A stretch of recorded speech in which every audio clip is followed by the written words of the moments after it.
Hello guys, welcome to Upasthapana YouTube channel. This is Muralidhar Jade.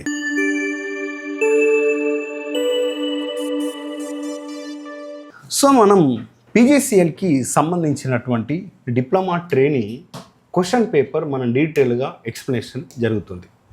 So ఈ క్రమంలో మనం ఈరోజు generating stations and economics of power generation గురించి మనం మాట్లాడుతున్నాం. కంప్లీట్ జనరేటింగ్ సిస్టమ్ని మనం 2 పార్ట్స్గా అంటే నేను రెండింటినీ మర్జ్ చేశాను, economics of power generation and generating stations అని. సో మనకి ఇక్కడ పీజీసీఏలో 5 క్వశ్చన్స్ వచ్చాయి. ఇందులో ఫస్ట్ క్వశ్చన్ చూస్తే, why does a Francis turbine require a spiral casing? Spiral casing అనేది ఫ్రాన్సిస్ టర్బైన్ గురించి మాట్లాడుతున్నాడు.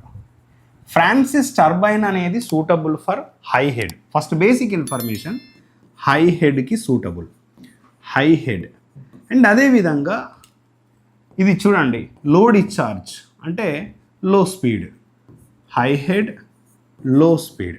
So low discharge, so low discharge అంటే వాటర్ని డిశ్చార్జ్ చేసేది లో డిశ్చార్జ్. ఇదంతా మనం ఇది థియరిటికల్ సబ్జెక్టు కాబట్టి మనం కొంచెం ఫోకస్డ్గా ఉండాలి. సో మనం దేని గురించి మాట్లాడుతున్నాం brother? Francis turbine.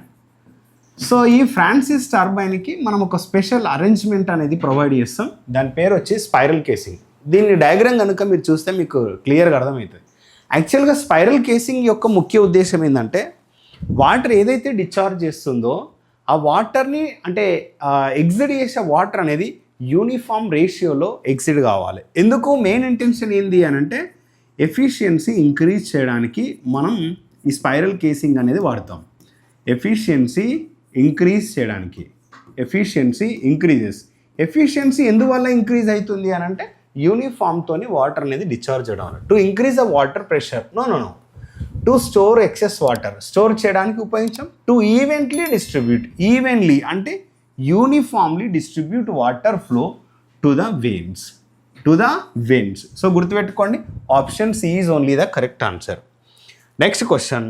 So a hydro electric plant, చూసారా హైడ్రల్ పవర్ స్టేషన్ నుండి 2 క్వశ్చన్స్ వచ్చాయి. ఒక జనరేటింగ్ పవర్ ప్లాంట్స్ తీసుకున్నప్పుడు కంప్లీట్గా ఎగ్జామినర్ ఏ విధంగా బ్యాలెన్స్ చేయాలి అని అంటే, ఆ ఏరియా నుండి 5 క్వశ్చన్స్ ఇచ్చారు అంటే, థర్మల్ పవర్ ప్లాంట్ నుండి ఒక క్వశ్చన్, ఒకటి న్యూక్లియర్ పవర్ ప్లాంట్ నుండి, ఇంకో క్వశ్చన్ ఓవరాల్గా మనకు కన్వెన్షన్ నాన్ కన్వెన్షన్ కంపేర్ చేసే ఒక క్వశ్చన్. అదేవిధంగా మనకు ఎకనామిక్స్ ఆఫ్ పవర్ జనరేషన్ నుండి ఒక థియరిటికల్ ఒక న్యూమరికల్ క్వశ్చన్ ఇలా ఇవ్వాలి. కానీ ఇక్కడ స్ట్రాటజీలు ఫాలో అవుతలేదు. ఎప్పుడు ఏ ఏరియా నుండి క్వశ్చన్ వస్తుందో తెలియదు. మీరు ఎగ్జామ్ హాల్కి వెళ్ళేటప్పుడు థర్మల్ పవర్ ప్లాంట్ చదువుకుంటే 2 questions are appeared from hydel power plant. If any question is not appeared from thermal power plant, then you may disappoint. So ఇలా డెస్పరేట్ అవడం ఎందుకు? సబ్జెక్ట్ చదువుతున్నప్పుడు అన్నిటికీ టైం ఉంది కాబట్టి ఒక కాంపిటేటివ్ ఎగ్జామ్కి నువ్వు ప్రిపేర్ అవుతలేవు కదా, నువ్వు ఒక్క ఎగ్జామ్కి ప్రిపేర్ అవుతలేవు కదా, you are going to prepare for multiple exams, multiple competitive exams. So అలాంటప్పుడు సబ్జెక్ట్ని థరోలీ కంప్లీట్గా కాన్సన్ట్రేట్ చేయాలి. A hydro electric plant has a hydraulic efficiency. Hydraulic efficiency 90% ఇచ్చాడు. అండ్ అదేవిధంగా జనరేటర్ ఎఫిషియన్సీ 95% ఇచ్చాడు. Then what he's asking, what is the overall efficiency? First of all గమనించండి, overall efficiency is nothing but hydraulic efficiency and generator efficiency. నేను దీన్ని electrical ఎఫిషియన్సీగా treat చేస్తాను. మరి మనల్ని అడిగింది ఓవరాల్ ఎఫిషియన్సీయే కదా, 90% అన్నాడు. Both are in percentage. Electrical generator efficiency 95%. So అలాగే ఉంచండి. సో పర్సంటేజ్ అండి, పర్సంటేజ్ రెండింటిని మల్టిప్లై చేస్తే మనకు పర్సంటేజ్ వస్తుంది. సో మీరు ఇప్పుడు దీన్ని క్యాలిక్యులేట్ చేయడం కొందరికి ఈజీగా ఉండొచ్చు, కొందరికి హార్డ్గా ఉండొచ్చు. నేను ఈ విధంగా రాస్తాను. 10 పక్కన పెట్టుకోండి. నేను ఈ విధంగా రాయొచ్చా? 9 × 95 అని మల్టిప్లై చేయొచ్చా లేదా? ఎస్. 95 కానీ ఏదన్నా నంబర్ కానీ ఇచ్చినప్పుడు try to write in terms of hundreds or tens. అది ఈజీ. 900 మైనస్ 9 5 45. సో నీకేమొస్తుంది? 855 వచ్చింది. Yes are no?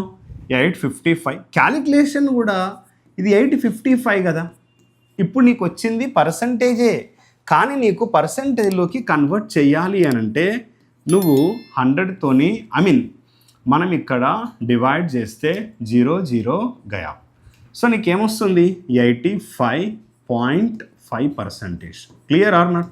There four percentage overall efficiency is nothing but 85.5. చూడండి ఎగ్జాక్ట్ ఆన్సర్ వచ్చింది. చూడండి సింప్లిఫికేషన్ అనేది చాలా స్మార్ట్గా చేయాలి, మనం హార్డ్ వర్క్ చేయకూడదు. మనం చాలా స్మార్ట్ వర్క్ చేస్తే మనకు తక్కువ టైంలో ఎక్కువ క్వశ్చన్ సాల్వ్ చేస్తాం అండ్ దట్టు మీకు వచ్చే ఆన్సర్ అనేది అక్యురేట్గా వస్తుంది. How much energy is approximately released per అంటే ఒక ఫిషన్ ఆఫ్ యురేనియం 235 క్లియర్గా మెన్షన్ చేశారు. న్యూక్లియస్ చూడండి బ్రదర్, దీన్నే మనం ఏమంటున్నామంటే న్యూక్లియర్ రియాక్షన్. ఈ న్యూక్లియర్ రియాక్షన్ నుంచి మనకు న్యూక్లియర్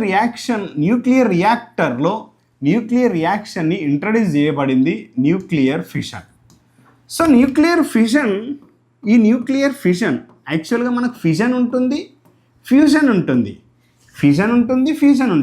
ఫిషన్ అంటే ఏంటిది? ఒక న్యూట్రాన్ ఇంకో న్యూట్రాన్తోని కొలైడ్ అయినప్పుడు, జనరల్గా ఒక న్యూట్రాన్ యురేనియం రేడియో యాక్టివ్ మెటీరియల్తో కొలైడ్ అయినప్పుడు 3 లేదా అంతకంటే ఎక్కువ న్యూట్రాన్స్ని రిలీజ్ చేస్తుంది. అలా అంటే ఎగ్జాంపుల్ నేను మీకు ఇక్కడ ఇస్తాను. ఒక న్యూట్రాన్ అనేది 3 న్యూట్రాన్స్గా విడిపోయింది. ఒక న్యూట్రాన్ 3 న్యూట్రాన్స్గా విడిపోయింది. 3 న్యూట్రాన్స్గా divided into 3 neutrons. Again every neutron is dividing into 3 neutrons. Every neutron dividing into 3 neutrons. This process is called as chain reaction. దీన్నే మనం ఫిషన్, న్యూక్లియర్ ఫిషన్. సో ఈ న్యూక్లియర్ ఫిషన్ అనేది మనకు ఎక్కడెక్కడ ఎగ్జిస్ట్ అవుతుంది? This nuclear fission is existing in nuclear రియాక్టర్లో exist అవుతుంది. అంటే nuclear reactor is the part of nuclear power plant. Nuclear power plant వేరు, న్యూక్లియర్ రియాక్టర్ వేరు. న్యూక్లియర్ పవర్ ప్లాంట్లో న్యూక్లియర్ రియాక్టర్ అనేది ఒక పార్ట్. లైక్ థర్మల్ పవర్ ప్లాంట్లో బాయిలర్ ఎట్లాంటిదో న్యూక్లియర్ రియాక్టర్ ఫంక్షనింగ్ కూడా అదే. Atom bombs. సో ఇక్కడ మనం ఏం చేస్తున్నాం బ్రదర్? సో యాటమ్ బాంబ్స్లో న్యూక్లియర్ రియాక్టర్లు ఉపయోగించే ప్రిన్సిపల్ అనేది న్యూక్లియర్ ఫిషన్.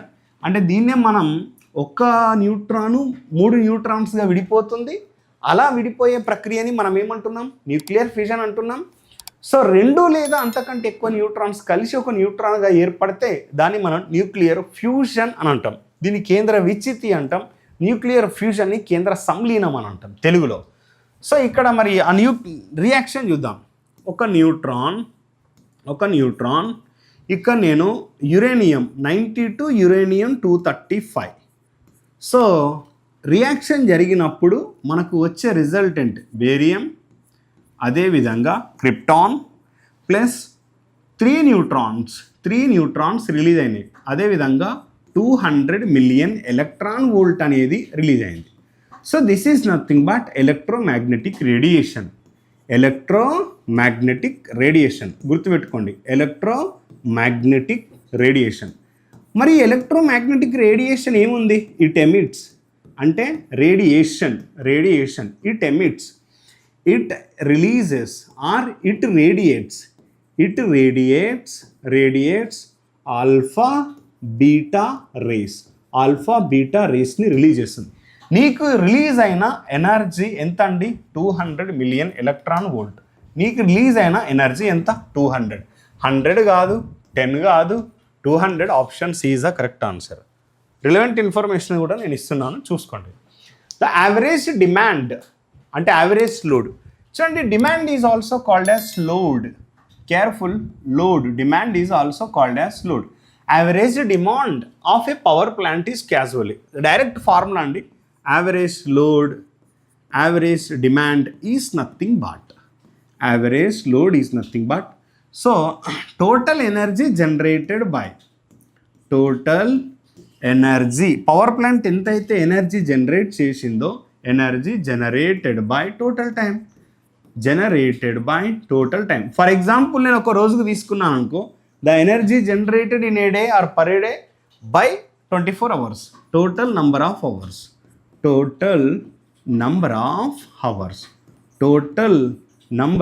అవర్స్. గుర్తుపెట్టుకోండి, డైరెక్ట్ క్వశ్చన్స్ అపియర్ అవుతాయి.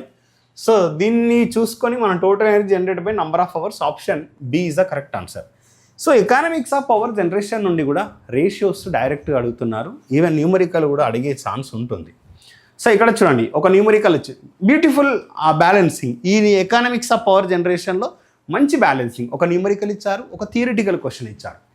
చూడండి, if A power system has a total demand 1000 megawatt, అంటే డిమాండ్ ఎంత ఉందంట, అంటే demand is nothing but, demand అంటే ఎవరు, తీసుకునే వాళ్ళు, అంటే జనరేట్ చేసే వాళ్ళు కాదండి. జనరేట్ చేసే వాళ్ళ గురించి మనం ఇంకా మాట్లాడలేదు, డిమాండ్ చేసే వాళ్ళ గురించి అంటే ప్రొడ్యూస్ చేసే వాళ్ళ గురించి మనం మాట్లాడలేదు. And A required spinning reserve of 10%. యాక్చువల్గా స్పిన్నింగ్ రిజర్వ్ అంటే ఏంటిది, మనకు ఇక్కడ కోల్డ్ రిజర్వ్ ఉంటుంది, చాలా ఇంపార్టెంట్ అండి. థియరిటికల్ క్వశ్చన్స్ వచ్చినప్పుడు ఇక్కడ కన్ఫ్యూజ్ అవుతారు. Cold reserve is existing, hot reserve is existing, hot reserve is existing, along with these two things spinning reserve also existing. What is the meaning of cold reserve, hot reserve, ఇవి మనం డీటెయిల్గా discuss చేసాం గతంలో YouTube ఛానల్లో, మన ఉపస్థాపన YouTube ఛానల్లో. నేను detail explanation కావాలంటే అక్కడికి వెళ్ళి చూడండి, స్పిన్నింగ్ రిజర్వ్ గురించి మాట్లాడతాం. What is the meaning of spinning reserve? Spinning reserve అంటే ఇదొక reserve capacity of the power plant. అంటే రిజర్వ్ అంటే ఏంటిది, దాచిపెట్టడం. అంటే ఎగ్జాంపుల్ మీకు అర్థం కావడానికి, సో పవర్ ప్లాంట్ దగ్గర కొంత రిజర్వ్ ఉంది, ఆ రిజర్వ్ అనేది ఎప్పుడు ఎగ్జిస్ట్ అవుతుంది అని అంటే it is ready to take the load. అంటే ఆ పవర్ ప్లాంట్ అనేది ready to accept the load, అంటే లోడ్ని యాక్సెప్ట్ చేయడానికి సిద్ధంగా ఉన్నప్పుడు దాని దగ్గర ఉన్న అంటే రిజర్వ్ని మనం ఏమంటున్నాం, స్పిన్నింగ్ రిజర్వ్. ఒకవేళ ఆ టైంలో ఆ పవర్ ప్లాంట్ని, ఆ జనరేటర్ని నేను ఇన్ఫైనైట్ బస్ బార్ కానీ గ్రిడ్ కానీ కనెక్ట్ చేసినప్పుడు, అంటే that generator is floating on the bus bar అని పిలుస్తాం. Floating on the bus bar అంటే that is searching for peak load, అంటే ఎవరు లోడ్ ఇవ్వడానికి, ఎవరు లోడ్ ఇస్తున్నారు రెడీగా అని చూస్తుంది, ఆ లోడ్ని యాక్సెప్ట్ చేస్తుంది. సో దాన్నే మనం స్పిన్నింగ్ రిజర్వ్. మరి స్పిన్నింగ్ రిజర్వ్ ఇక్కడ ఎంత ఇచ్చారు, 10%. Spinning reserve equal to 10% of total demand. చూడండి, when what should be the total available. So 1000 megawatt అనేది ఇచ్చారు. చూడండి ఇక్కడ 2 zeros అంటే లెఫ్ట్ ఓవర్ ఎంత అండి, 100 మెగావాట్. అంటే ఇక్కడ విషయం ఏంటిది, this person is able to అంటే కీప్ 100 మెగావాట్ అనేది as spinning, and he is able to supply 1000 megawatt. అంటే నేను టోటల్ ఇప్పుడు ఏమనొచ్చు, ద అవైలబుల్ జనరేషన్, అంటే టోటల్ జనరేషన్ కెపాసిటీ, అంటే generation capacity, generating capacity is nothing but 1100 megawatt. 1100 megawatt. Careful అండి, careful, ఇలాంటి క్వశ్చన్స్ అడుగుతారు, కొంచెం కేర్ఫుల్గా ఉండాలి. So option B is the correct answer. So ఈ విధంగా మన ఉపస్థాపన ఇన్స్టిట్యూషన్ నుంచి సో గతంలో జరిగినటువంటి previous year questions of diploma కావచ్చు, ఐటీఐ కావచ్చు, మనం డీటెయిల్డ్గా డిస్కషన్ చేస్తున్నాము. గతంలో పీజీసీఎల్కి సంబంధించిన ఐటీఐ కూడా మనం ఐటీఐకి సంబంధించిన పేపర్ కూడా చేశాము, అక్కడికి వెళ్ళి చూడండి. సో ఈ విధంగా మన ఉపస్థాపన ఇన్స్టిట్యూషన్ నుంచి ఆస్పిరెంట్స్కి యూజ్ఫుల్ అయ్యే విధంగా కంటెంట్ ఇస్తున్నాము. మా ఎక్స్ప్లెనేషన్ నచ్చినట్లయితే వీడియోని లైక్ చేయండి, అదేవిధంగా షేర్ చేయండి. మీరు ఫస్ట్ టైం నా ఛానల్ని విజిట్ చేసినట్లయితే తప్పకుండా సబ్స్క్రైబ్ చేయండి. Thank you, all the best.